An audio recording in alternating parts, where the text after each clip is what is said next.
हमारे बैंकों का प्रॉफिट आज रिकॉर्ड पर है, हाई रिकॉर्ड है उसके। ये अपने आप में देश की अर्थव्यवस्था को ताकत देने के लिए बैंकिंग व्यवस्था मजबूत होती है तो बाकी अर्थव्यवस्था को भी मजबूती मिलती है। बैंकों में आम आदमी का पैसा जमा है, मान्य किसान का, मजदूर का, कर्मचारी का लाखों करोड़ रुपए जमा रहता है। वो पैसा आप गरीब आदमी को नहीं देते, उनके रोजगार के लिए नहीं देते, एमएसएमई सेक्टर के लिए नहीं देते।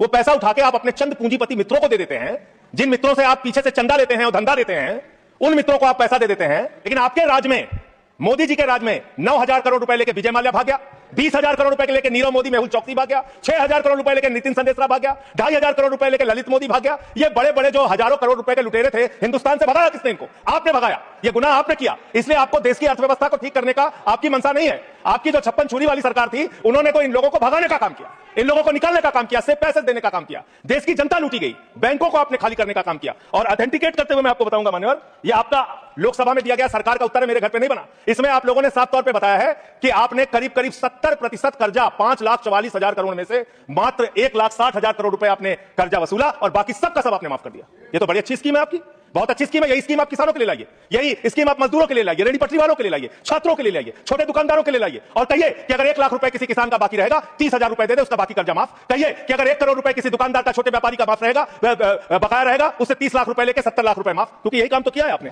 आंकड़े पढ़ रहा हूं मान्यवर, ध्यान से पूरे देश को सुनना चाहिए। क्या है आपकी असलियत? आपने भूषण स्टील का 54,000 करोड़ रुपए कर्जा बकाया था, 42,000 करोड़ रुपए आपने वसूला, 23% आपने माफ किया।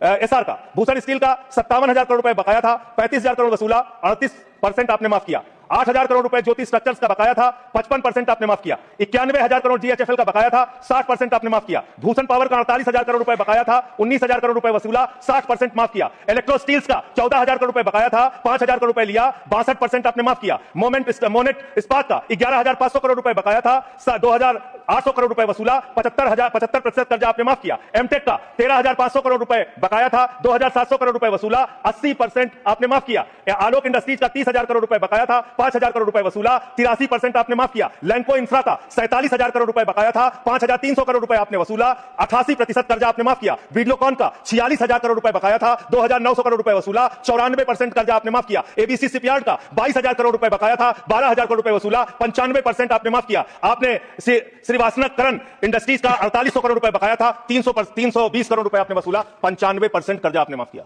मान्यवर, अभी हमारे मित्र पूछ रहे थे हेयर कट क्या है, हेयर कट क्या है, हेयर कट क्या है। हेयर कट का तो मतलब था मामूली सी छूट देनी है, ज्यादा वसूलना है। आपने तो पूरा गर्दन कट कर दिया, पूरा गर्दन कट, यानी कि बड़ा हिस्सा कर्जे का माफ कर दिया और मामूली हिस्सा कर्जे का आपने वसूला। और अगर मैं आपसे ये कहूं कि इसमें आपने रिश्वतखोरी की, भ्रष्टाचार किया, चंदा लेके धंधा दिया, आपने एक ही खाली कंपनी का नाम लूंगा, भूषण स्टील का, जो टाटा को गई 1,500 करोड़ रुपए का